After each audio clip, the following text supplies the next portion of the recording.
Hi, ఇలా మీ ముందుకు రావడానికి కారణం విశ్వంభర. చాలామందికి డౌట్ ఉంది, ఈ చిత్రం ఎందుకు డిలే అవుతుంది, ఆలస్యం అవుతుంది.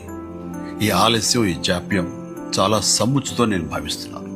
ఎందుకంటే ఈ చిత్రం సెకండ్ హాఫ్ మొత్తం విఎఫ్ఎక్స్ అండ్ గ్రాఫిక్స్ మీద ఆధారపడి ఉంది. మీకు అత్యున్నతమైన ప్రమాణాలతోటి, ద బెస్ట్ క్వాలిటీ తోటి ఇది మీ ముందుంచాలి, మీకు అందివ్వాలన్న దర్శక నిర్మాతల ప్రయత్నమే ఈ జాప్యానికి ప్రధానమైన కారణం.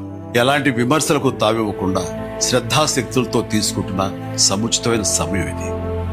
ఇక ఈ చిత్రం గురించి చెప్పాలంటే ఇది ఒక చందమామ కథలా సాగిపోయేటటువంటి అద్భుతమైనటువంటి కథ.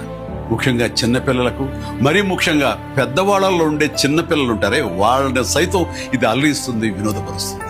ఈ సినిమా రిలీజ్ ఎప్పుడెప్పుడా అని ఎదురు చూసే మీతో పాటు నాకు కూడా సమాధానంగా యూవి క్రియేషన్స్ వాళ్ళు ఒక చిన్న గ్లిమ్స్ ని మనకు అందివ్వబోతున్నారు. అది నా పుట్టినరోజు సందర్భంగా ఒక రోజు ముందు, అంటే ఇక్కడి కొన్ని గంటల తర్వాత, ఆగస్టు 21 సాయంకాలం 6:06 అంటే కొన్ని గంటల వ్యవధిలో అది మన ముందు ఉంచుతున్నారు. అది మనల్ని ఖచ్చితంగా ఆకట్టుకుంటుందని నమ్మకం నాకైతే ఉంది. గ్లిమ్స్ వస్తుంది, అది మనల్ని అలరిస్తుంది. అది సరే, ఇంతకీ రిలీజ్ ఎప్పుడు చెప్పట్లేదే, అది లీక్ చేస్తున్నాను. చిన్నపిల్లలు, పెద్దవాళ్ళు ఉండే చిన్నపిల్లలు దీన్ని ఎంజాయ్ చేసే సీజన్ సమ్మర్ సీజన్, వచ్చే వేసవి 2026 వేసవి నాడు ఈ సినిమా మీ ముందు ఉంటుంది. నాది భరోసా. ఎంజాయ్. ఈ చిత్రాన్ని చూడండి, ఆస్వాదించండి, విశ్వంభరను ఆస్వాదించండి.